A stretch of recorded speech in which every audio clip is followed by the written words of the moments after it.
हमें समझ में ही नहीं आता शॉर्ट नोट्स में लिखना क्या है। शॉर्ट नोट्स बनाने होते हैं 2 पेजेस के, बन जाते हैं वो 16 पेजेस के। ये भी इम्पोर्टेंट लगता है, वो भी इम्पोर्टेंट लगता है।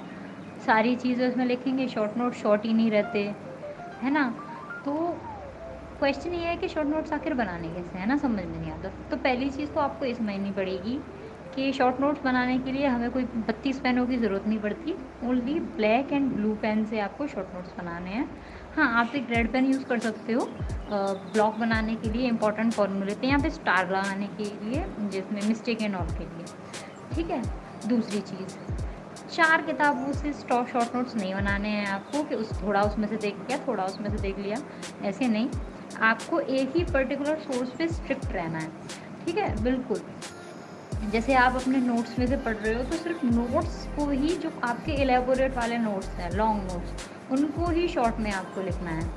थर्ड, पहली चीज़ तो किसी दूसरे के शॉर्ट नोट्स प्रेफर नहीं करने हैं आपको। सिर्फ आपको पता है क्या चीज़ आपको अच्छे से आती है तो वो आपको शॉर्ट में लिखनी है, और किस तरीके से आप उसको शॉर्ट कर सकते हो। और कोई चीज़ जो आपको नहीं आती है आपको वो उतनी ही डिटेल में लिखनी है, ताकि आप उसको बार बार पे वहाँ से रिवाइज कर सको, वो चीज़ बार बार पे आपको रिमाइंड होती रहे, ठीक है। और दूसरा, लॉन्ग नोट्स को शॉर्ट नोट्स बनाने में कोई ऐसे कठिनाई नहीं है। आप ऐसे समझते हो जैसे चंद्रयान 3 आपको ही लॉन्च करना है क्या? नहीं, वो सिंपल सी बात है।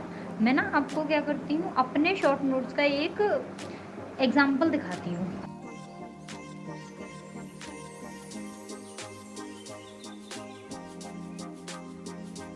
उसमें आप देखोगे, रोटेशन के शॉर्ट नोट्स मैं आपको दिखा रही हूँ कितना बड़ा चैप्टर है, और मैंने उसको छोटा करके कितना बिल्कुल छोटा करके ऐसे लिख रखा है। तो इससे मुझे कभी भी, जैसे मैं कोई फार्मूला भूल रही हूँ, कोई कॉन्सेप्ट भूल रही हूँ, तो वो आराम से उसमें से क्लिक हो जाता था, और कोई ऐसा क्वेश्चन नहीं होता था मेरे टेस्ट का जो मेरे शॉर्ट नोट्स में से ना होता हो। इनकेस कभी ऐसा होता भी था ना, तो मैं उसको रेड पेन से अलग से उसमें ऐड कर देती थी। आप देख भी लोगे कि रेड पेन से कुछ कुछ पॉइंट एडेड आपको दिख रहे होंगे, है ना। दूसरा, जो आपके शॉर्ट नोट्स होंगे ना, उनको आप कम से कम 20 बार पढ़ना है अपने एग्ज़ाम से पहले। वो शॉर्ट नोट्स इतने इम्पोर्टेंट हैं, इतने इम्पोर्टेंट हैं, मैं कुछ बता नहीं सकती आपको। Last but not the least, use shortcuts in your short notes. Like आप जैसे मैक्सिमम लिख रहे हो ना, तो पूरा मैक्सिमम लिखने की कोई ज़रूरत नहीं है। मैक्स लिख लो, MEX। एग्जाम्पल्स को पूरा एग्जाम्पल मत लिखो, EX लिख लो, आपको समझ में आएगा। मिनिमम को MIN लिख लो। ऐसे शॉर्टकट यूज़ करो, और कुछ शॉर्टकट्स ऐसे जो खुद के बना लो आप, जैसे जो आपको ही पता हो, आपको समझ में आना चाहिए बस। और बाकी पढ़ाई करते रहिए। Happy learning, bye bye.